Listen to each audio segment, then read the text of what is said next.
James here for Boxing News TV and Boxing Social in association with Betfred, and I'm joined by the victorious Stevie McKenna. Stevie, it's a good thing that you weren't paid by the round because you got the guy out in destructive fashion. Just how do you feel about your performance? Yeah, I think it was a good destructive performance. I went in with the same way I always do, go in and put on an exciting performance and entertain everyone.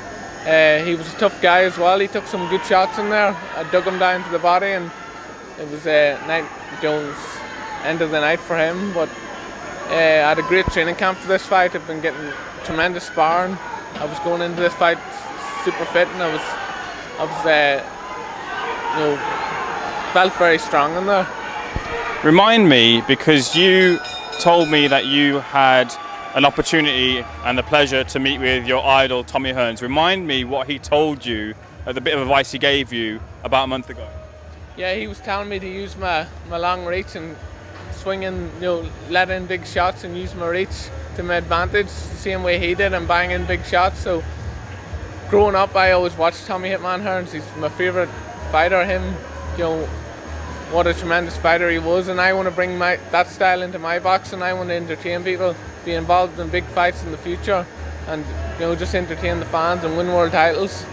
Did you feel you'd taken Tommy's words and then applied it tonight, because it looked like you did, and it looked like you'd watched a few Tommy Hearns fights beforehand, because you just came out all guns blazing? Yeah, I watch Tommy Hearns every day, trying to bring his style into mine, but I listened very carefully to him. I have to use my long reach and let in big shots, so it works for me. I have the height and reach for it, and I'm a big 147, so it's great to finish with another knockout, 8 out of 8, and I just want to keep moving forward and be up to bigger, and start fighting for some titles maybe soon. Stevie, when I've watched you in this bubble this week, you've come across very well-mannered, a pleasurable guy to be around. But I noticed there's a switch when you come out and you go through those ropes. There's a glare or a stare that comes through in your eyes, and you almost become like an intimidating type of figure.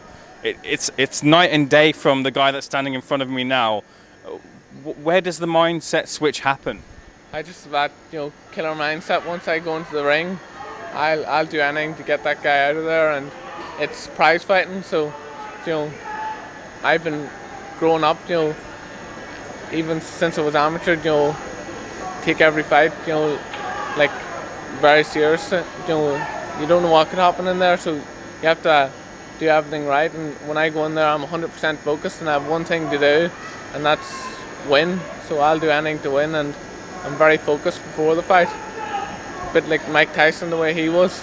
I try to bring that into the game. Your brother's out soon as well. Have you set the bar for him for the performance that he has to now raise and beat? Yeah, well, he's happy. He was in my corner there tonight, so he's training very hard at the minute, getting great sparring in. He's a tremendous fighter, so he's happy for my win tonight. You're in the welterweight division. You're a very confident young guy. How far away do you think the fights with the recognisable names, the names that you want, are? How many fights away do you think you are from that? I'm not sure. Hennessy has big plans for me, so maybe this time next year I'll be in the top 15 in the world, get a belt at the end of the year. We want to keep stepping up the ladder and keep taking each fight as it comes. But as I mentioned before in previous interviews, Conor Benn's a guy that I would love to fight down the line. We could make a fight happen with him in the future. It'd be a very fan-friendly fight. I'm sure they'd love to see it. But I'm just gonna stay focused and keep winning. Keep improving in the gym. That's what I have to do to make myself better, and I know what I'm capable of. How do you think Conor, if he was in the ring with you tonight, would have fared? Oh, I would have been ready for him tonight as well. Yeah, I'd love to get him in the ring now, but I think next year maybe we could make that fight happen once I get a few more fights under my belt. I'm 8-0 now. He's 18-0, so it'd be a big fight for the future. I'd love to get it. It's a fantastic occasion tonight. You had a number of your fans, I saw myself, cheering on your name. How great is it to just have that support, coming out of the period that we did, and those guys backing you? Yeah, it's great to have the fans back. Everyone I've been waiting a long time for the fans to be back, and it's great having them there to support. It drives me on even more, and it makes that knockout even sweeter. When you knock a guy out and everyone's chanting your name, but it's great to have them back. It was a great atmosphere in here tonight. Mick Hennessy has did a tremendous job. It's a great show, and I'm looking forward to many more big nights like this. Sam Eggington's in now in a big fight, and the fans will love that one. Stevie, there'll be a lot of people who have seen that on TV and will be watching this interview. Just a message to those people who've given you the support. Yeah, everyone just keep watching out for me and follow my journey to becoming a world champion. I'm an entertaining fighter, and you'll be, anytime you see me fight, you won't be disappointed. Where can we find you on social media? At Stevie_McKenna on all platforms. Stevie, congratulations again. Thank you for speaking to Boxing News and Boxing Social. Top man, well done. Bye. Well done.